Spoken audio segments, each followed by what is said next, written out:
नमस्कार दोस्तों, स्वागत है आप सभी का आपके अपने online platform back to book में, जहां पे करंट का जो सीरीज चल रहा था उस सीरीज का आज पार्ट 25 लेके आया हूं। इससे पहले जो है 24 तक ऑलरेडी अपलोड किया जा चुका है। यदि आप लोग उस वीडियो को नहीं देखे हैं तो आप हमारे चैनल के प्लेलिस्ट से जाके वीडियो को देख सकते हैं। और यदि आप लोग चैनल पर नए हैं और अभी तक चैनल को सब्सक्राइब नहीं किए हैं तो प्लीज़ आप चैनल को सब्सक्राइब कर लें। तो चलिए स्टार्ट करते हैं आज का पहला क्वेश्चन। देखिए, पहला क्वेश्चन पूछा गया है कि किस राज्य में अरुणोदय योजना की शुरुआत की गई है। तो अरुणोदय योजना की शुरुआत जो है वो असम में की गई है। तो इसका राइट आंसर हो गया ऑप्शन नंबर सी। ठीक है, आप देखिए यहाँ पे अरुणोदय योजना की बात है। तो इस योजना के तहत जो है महिलाओं को सशक्त और आर्थिक रूप से मजबूत बनाने का लक्ष्य रखा गया है। अब यहाँ पे देखिए असम की बात थी, तो असम में 8वां नॉर्थ ईस्ट फेस्टिवल का आयोजन जो है वो असम में किया जाएगा। और असम के राज्यपाल हैं जगदीश मुखी और वहाँ के हाईकोर्ट के मुख्य न्यायाधीश हैं सुधांशु धूलिया। नेक्स्ट क्वेश्चन देखिए, नेक्स्ट में पूछा गया है कि पेटा द्वारा 2020 में पर्सन ऑफ द ईयर किसे नामित किया है। तो पेटा द्वारा 2020 का पर्सन ऑफ द ईयर जो है वो जॉन अब्राहम को चुना गया है, यानी इसका राइट आंसर हो गया ऑप्शन नंबर सी। ठीक है, और विराट कोहली की बात है तो इनको 2019 में पेटा द्वारा पर्सन ऑफ द ईयर चुना गया था। ठीक है, अब देखिए यहाँ पे पेटा की बात है, तो पेटा का फुल फॉर्म पूछा जाता है, तो इसका फुल फॉर्म होता है people's for the ethical treatment of animal. ठीक है, और इसकी स्थापना 1980 में यूएस में की गई। नेक्स्ट देखिए, नेक्स्ट में पूछा गया है कि यूएस एयर क्वालिटी इंडेक्स 2020 में दुनिया का सबसे प्रदूषित शहर कौन बना है। तो यूएस एयर क्वालिटी इंडेक्स 2020 में दुनिया का सबसे प्रदूषित शहर जो है वो लाहौर बना है, यानी इसका राइट आंसर हो गया ऑप्शन नंबर ए। ठीक है, और इसमें दिल्ली दूसरे नंबर पे है और काठमांडू जो है वो तीसरे नंबर पे है। ठीक है, तो देखिए लाहौर की बात है, तो इसको लाहौर को जो है वो पाकिस्तान का सांस्कृतिक राजधानी भी बोला जाता है। ठीक है, और वहाँ पे जो है पीएम रेटिंग में इसको 423 रेटिंग मिला है। ठीक है, और इसके साथ जो है ये प्रदूषित शहरों के मामले में पहले स्थान पे है। दिल्ली को जो है वो 229 पीएम रेटिंग मिला है और काठमांडू को 178। ठीक है, और इसके साथ ये तीसरे स्थान पे है।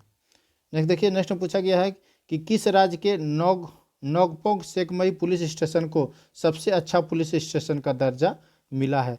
तो नोकपोक सेकमई पुलिस स्टेशन को सबसे अच्छा पुलिस स्टेशन का दर्जा मिला है वो मणिपुर का है। ठीक है, यानी इसका राइट आंसर हो गया ऑप्शन नंबर डी। ठीक है, और यहाँ पे दूसरे नंबर पे जो है वो तमिलनाडु है और तीसरे नंबर पे जो है वो अरुणाचल प्रदेश है।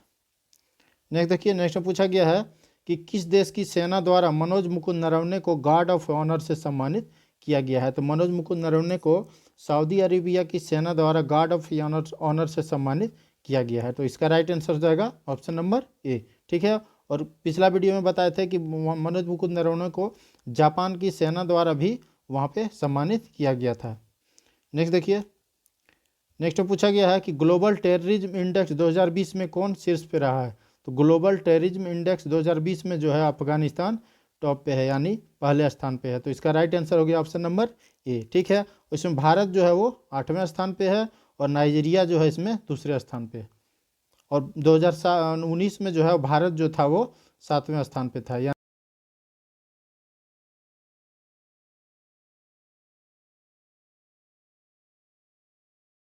कहाँ किया गया है।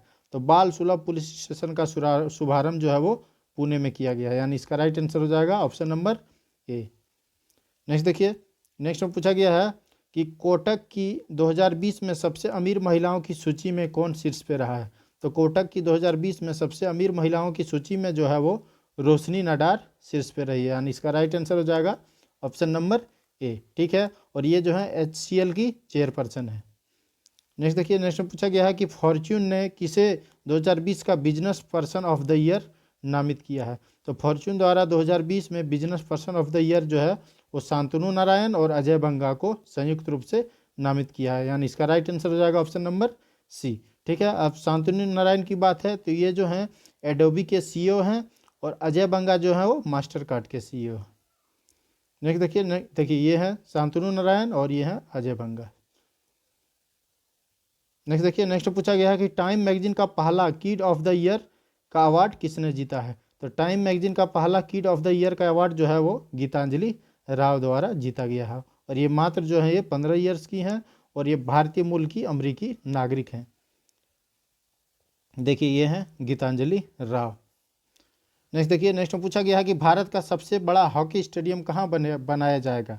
तो भारत का सबसे बड़ा हॉकी स्टेडियम जो है वो उड़ीसा में बनाया जाएगा, यानी इसका राइट आंसर हो गया ऑप्शन नंबर डी। नेक्स्ट देखिए, नेक्स्ट में पूछा गया है कि एशिया ऑफ द ईयर के रूप में किसे नामित किया गया है। तो एशिया ऑफ द ईयर के रूप में आदार पूनावाला को नामित किया गया, यानी इसका राइट आंसर हो गया ऑप्शन नंबर ये। ठीक है, और ये जो है SII यानी सीरम इंस्टीट्यूट ऑफ इंडिया के कार्यकारी अधिकारी हैं। ठीक है, और हाल ही में जो कोरोना का जो वैक्सीन भारत में बनाया गया था, तो इसमें 2 वैक्सीन जो बनाया गया था उसमें एक सीरम इंस्टीट्यूट ऑफ इंडिया यानी SII द्वारा बनाया गया था। नेक्स्ट देखिए, नेक्स्ट पूछा गया है कि चंद्रमा की सतह पर झंडा लगाने वाला दूसरा देश कौन बना है। तो चंद्रमा की सतह पर झंडा लगाने वाला दूसरा देश जो है वो चाइना है, यानी इसका राइट आंसर हो गया ऑप्शन नंबर सी। ठीक है, और इसमें पहले स्थान पे जो था वो अमेरिका था, और अमेरिका द्वारा 1969 में चंद्रमा की सतह पर झंडा लगाने वाला पहला देश बना था, और अभी चीन जो है वो दूसरा बना है। नेक्स्ट देखिए, नेक्स्ट में पूछा गया है कि 2023 का मेंस हॉकी विश्व कप की मेजबानी कौन करेगा। तो 2023 में जो मेंस हॉकी विश्व कप होगा उसकी मेजबानी जो है वो भारत में उड़ीसा द्वारा किया जाएगा, यानी इसका राइट आंसर हो गया ऑप्शन नंबर सी। नेक्स्ट देखिए, नेक्स्ट में पूछा गया है कि 2021 में एशिया कप की मेजबानी कौन करेगा। तो 2021 में एशिया कप की मेजबानी जो है वो श्रीलंका द्वारा किया जाएगा, यानी इसका राइट आंसर हो गया ऑप्शन नंबर डी। ठीक है, अब देखिए एशिया कप जो था वो 2020 में होने वाला था पाकिस्तान में। ठीक है, अगर 2020 में एशिया कप होता तो उसकी मेज़बानी जो है पाकिस्तान द्वारा किया जाता, लेकिन कोरोना वायरस के कारण ये नहीं हो पाया, और वही एशिया कप जो है वो 2021 में होगा, और इसकी मेज़बानी इस बार जो है वो श्रीलंका करेगा। नेक्स्ट देखिए, नेक्स्ट में पूछा गया है कि रविंद्रनाथ टैगोर साहित्य पुरस्कार किसने जीता है। तो रविंद्रनाथ टैगोर साहित्य पुरस्कार जो है राजकमल झा द्वारा जीता गया है, यानी इसका राइट आंसर हो जाएगा ऑप्शन नंबर ए। ठीक है, और इनको जो है यह पुरस्कार इनकी एक उपन्यास है द सिटी एंड द सी के लिए इनको मिला है। नेक्स्ट देखिए, नेक्स्ट में पूछा गया है कि फिक्की इंडिया स्पोर्ट्स अवार्ड 2020 में किसने शीर्ष स्थान प्राप्त किया है। तो फिक्की इंडिया स्पोर्ट्स अवार्ड 2020 में बजरंग पुनिया द्वारा शीर्ष स्थान प्राप्त किया है, और यह एक जो है कुश्ती के प्लेयर हैं, तो इसका राइट आंसर हो गया ऑप्शन नंबर बी। नेक्स्ट देखिए, नेक्स्ट में पूछा गया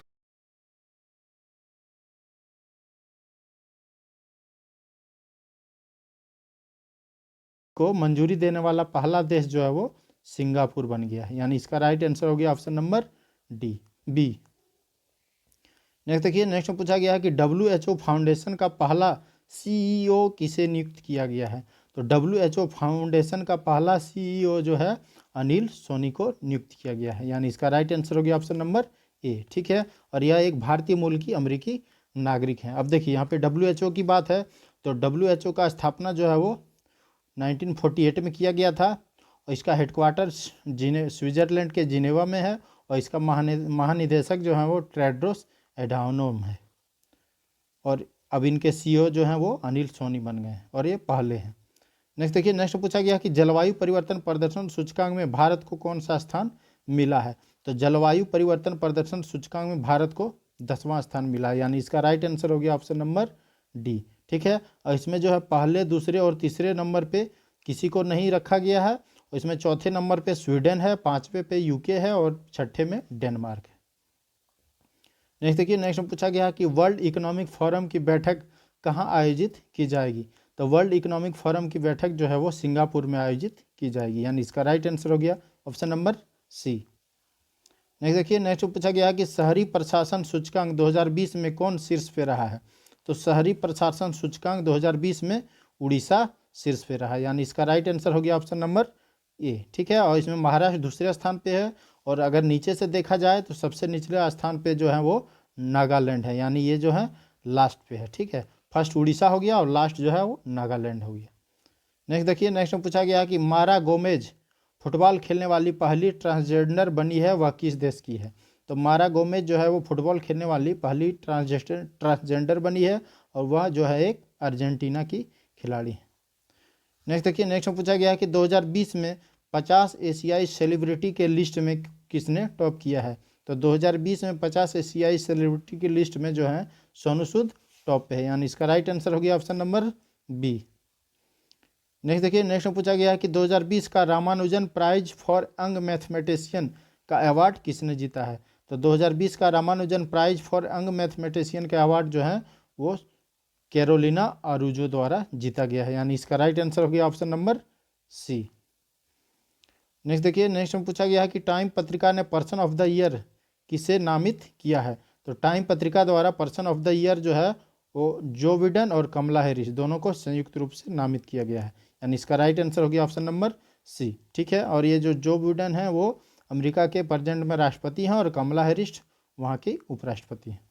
नेक्स्ट देखिए, नेक्स्ट में पूछा गया है कि 100% ऑक्सीजन का दर्जा पाने वाला देश का पहला केंद्र शासित प्रदेश कौन बना है? तो 100% ऑक्सीजन का दर्जा पाने वाला देश का पहला केंद्र शासित प्रदेश जो है वो लक्षद्वीप बना है, यानी इसका राइट आंसर हो गया ऑप्शन नंबर ए। ठीक है, और इसमें अगर पहला पूछा जाए तो फर्स्ट पे है सिक्किम। ठीक है, यानी पहला जो है 100% ऑर्गेनिक का दर्जा पाने वाला देश का पहला राज्य सिक्किम था, और पहला केंद्र शासित प्रदेश अगर पूछा जाए तो वो लक्षद्वीप हो जाएगा।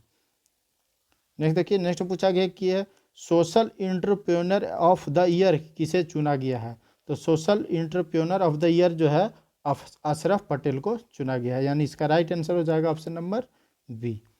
नेक्स्ट देखिए, नेक्स्ट में पूछा गया है कि TIE ग्लोबल समिट 2020 में द्वारा किसे लाइफ टाइम अचीवमेंट अवार्ड से सम्मानित किया गया है? तो TIE ग्लोबल समिट 2020 में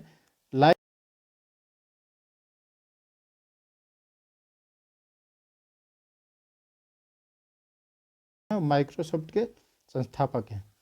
नेक्स्ट देखिए, और आज के वीडियो का लास्ट क्वेश्चन है, इसमें पूछा गया है कि 14 years with Abdul Kalam untold story नामक पुस्तक का विमोचन किसने किया है? तो 14 years with Abdul Kalam untold story नामक पुस्तक का विमोचन M वेंकैया नायडू द्वारा किया गया है, यानी इसका राइट आंसर हो गया ऑप्शन नंबर सी। और ये भारत के जो हैं प्रेजेंट में उपराष्ट्रपति हैं, और इस बुक के लेखक जो हैं वो हैं डॉक्टर AS पिल्लई। ठीक है, तो ये आज के वीडियो का लास्ट क्वेश्चन था। यदि आप लोगों को वीडियो पसंद आया होगा तो आप वीडियो को लाइक करें, वीडियो को शेयर करें, और अगर चैनल को आप सब्सक्राइब नहीं किए हैं तो आप प्लीज़ चैनल को सब्सक्राइब कर लें। और ये 2020 का जो सीरीज चल रहा था, यानी जनवरी 2020 से दिसंबर का जो सीरीज चल रहा था, उस सीरीज का आज सेकेंड लास्ट वीडियो था। इसके बाद एक और वीडियो अपलोड किया जाएगा, और उसमें आप जो है इस सीरीज में टोटल आप जनवरी से दिसंबर तक जितने भी इंपॉर्टेंट करंट अफेयर्स हैं और सारे आप लोगों को मिल जाएंगे। धन्यवाद।